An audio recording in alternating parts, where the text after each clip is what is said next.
game had evolved to that point? I think we had some tough breaks, some tough calls against us in the second half that kind of slowed our pace down. And it just slowed everything down. We couldn't get back into a rhythm after the game was slowed down a little bit, and they did a great job of countering that. So something we can learn from, and it's always great to have games like that. Yeah, what's the balance between frustration at a loss that you feel like you should have had, and then also kind of acknowledgement of the bigger picture for you? Oh, well, I mean, obviously you're frustrated anytime you lose, especially when you could have played better, and we know we could play much better. So you learn from all of that, and apply it to the next game.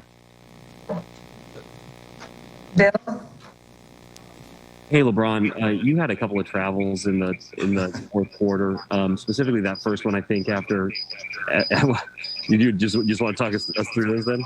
Yeah, I mean, I don't know. I mean, I've seen him on replays, and it's a move I've been making pretty much my whole career. And if that's the call that's going to be called travel, then I would like to see it across the whole board. Every game, and it consistent like that. I mean, it's so funny because the very next play, Draymond gets into the lane and slides his foot, and it's not called, and the same official who called me for the travel is right there on the play and told me he didn't travel. So that's definitely, something that I got to be more, leery about, but I have not been called for travels like that in my career. Kyle? Hey, LeBron, as a team, I think you guys only had 4 fast break points and on that last possession before the timeout. It looked like you might have a transition opportunity. Do you guys feel like you were attacked enough in transition on offense tonight? I think at times, including myself, we settled for the perimeter shot in transition instead of attacking to the rim. But, we've been pretty good at that all year. And, some games you're going to have, we would love to be in transition more, but you got to get stops, to be in transition. And in the fourth quarter, they did a good job of not allowing us to get too many stops. Dave?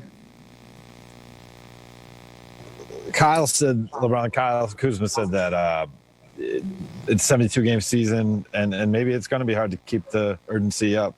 Is there some human nature complacency going on here that could have been part of the recipe tonight? No. Dan? LeBron, you guys probably won't play very many games this season where you and AD combined to score, I think, 36 points or something like that offensively. Why was it so disjointed, do you think, for the two guys offensively tonight? I mean, both of us was just a little bit out of rhythm, and I think, we're going to have games like that this year where we're out of rhythm. The best thing about our team is we had guys that picked us up. Dennis was great. Trez, again, coming off the bench was great.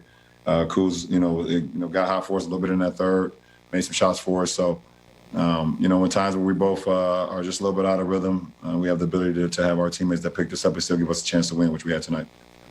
Last 3, Melissa. Hey, LeBron. We're approaching the 1-year anniversary of Kobe's death, and you obviously have done so much to honor him, including winning a title in his honor. I'm curious, when you think back to the events of that day, how do you process the emotions of it and just sort of the emotions of the year that followed afterwards? Try not to take myself back to that position or that place or that time frame. Obviously, he's looking down on us, along with Gigi, and just proud of what we're trying to do here as an organization. And hopefully we continue to make him proud as well and make her proud to wear the purple and gold every night. So I don't want to live in the past. I definitely don't want to live out that day again. So, it's about always continue to move forward and continue to live on his legacy. Last 2, Mark Medina. Hey, LeBron, in two-part here in lieu of Martin Luther King Day, you had shared in the bubble that you were reading the autobiography of Malcolm X. So I was wondering, is there a book about Martin Luther King or one of his speeches that really resonates with you? And what do you draw from how both Martin Luther King and Malcolm X brought about change on the I've never read an autobiography of Martin Luther King. Obviously I grew up in school, you get taught a little bit about them, especially during Black History Month, things of that nature. But as I continue to grow and continue to, coming to myself. You just read a lot of his teachings, a lot of his speeches, a lot of his forecomings and things that he believed in and things that he preached that would be better for the change of America and change for the better people. So, when you just look at some of his most famous quotes and things that he was able to say to the people and believe in, it's things that we're going through right now. It's things that if we apply, then it will make our society a lot better. He was a man of the people, and he had a lot of power. And that's why he was ultimately gunned down, unfortunately, because of the power that he had for the people. People resonated with him. People believed in him. People wanted to walk with him and talk with him and be with him. You just live on.